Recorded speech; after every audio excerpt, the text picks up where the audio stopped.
Let's talk about the patient who ate the dead rat. I cannot throw up on this doctor. So I had been in the ICU for about a year now, and I was feeling like a pretty good nurse. My bedside manner was good. I didn't kill anybody. What? But there was a rite of passage that I felt like I still needed to go through, and that was to impress Dr. H. Dr. H was a very smart, by the book, very intimidating doctor. Everything was very formal. Instead of Tylenol, you had to say acetaminophen. You couldn't abbreviate drugs. Instead of sucks, you had to say succinylcholine. She'd go in your room every day, make sure your patient was at 30 degrees, make sure that you had an ambu bag in there, make sure that you had a flashlight that shined with the light of 1,000 suns. She always called me by my last name. I was Mr. White to her. In fact, she was only on a first name basis with really senior nurses, and I desperately wanted her to use my first name. But to be honest, for that whole year, I was basically a buffoon around this woman. Like the time in rounds, instead of bed rest, I said breast. Or the time she came up behind me to ask me a question and I didn't know she was there because I was too busy wiping a cologne sample from a magazine all over my body. Mr. White, I needed a win. She never asked me things in rounds that I knew the answers to, ever. And I knew some things. I remembered things from nursing school that I could probably answer. Cricoid pressure. Cricoid. I like weird words. Cricoid. It's when you put your hand on someone's throat who's getting intubated so that the doctor can have a clear shot. McGill forceps. McGill. They're like curved salad tongs that you could pull shit out of people's throats with. She never asked me about McGill forceps. But basically, I believed it was my time. I was a good nurse. I felt good about myself. I'm good. Yeah, I say some dumb shit, but like, I'm gonna hold their hand when they're dying.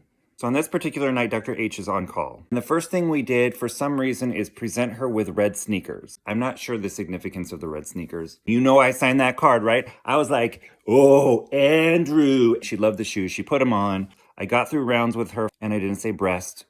Once rounds are over, huge exhale. The rest of my night's gonna be good. Problem is, my patient started going bad. It was apparent that we were going to have to intubate him shortly.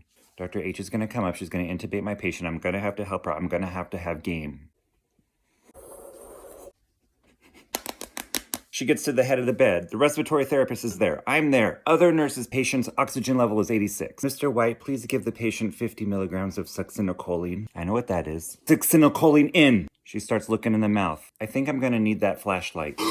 Psych, of course my flashlight was ready. Flashlight, light of 1,000 suns. Thank you, Mr. White. Oxygen level's now 77. She goes to put the tube in the mouth. Could I get some cricoid pressure? No effing way. Yes.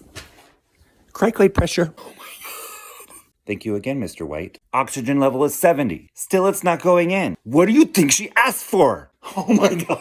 Oh my God. Say it with me. Can somebody hand me the McGill forceps? This is unbelievable. This has never happened to me in my entire life. A sea of blank faces. Nobody knows what McGill forceps are. Like a gymnast. Had one hand on the throat, my free hand, I reach across the bed like a contortionist. Rummage through all this junk. I hand her the McGill forceps. Oxygen level is 66. Mr. White is prepared tonight. Yes, I am prepared. This is the best thing that's ever happened to me in my entire life. I am on fire. I am fire. There is nothing that can bring me down. She pulls a dead rat out of this guy's throat. And there is bile in my mouth. Okay, it wasn't a rat.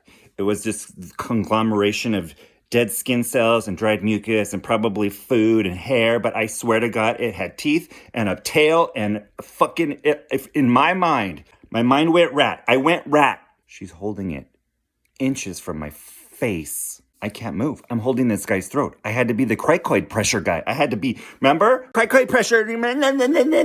I cannot throw up on this doctor. Guys, please don't let me throw up on her, please. Dr. H sees that I'm struggling, and I see her head come around this dead fucking rat.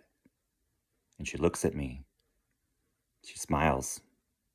And she says, mind the shoes, Andrew. I'm in!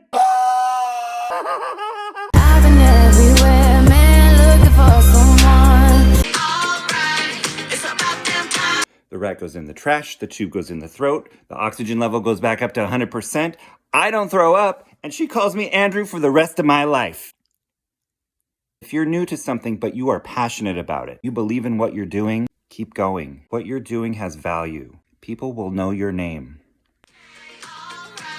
I see you. In a minute, I'ma need a sentimental man or woman to pump me up. Feeling fuzzy, walking in my Balenciennes, trying to bring out the fabulous.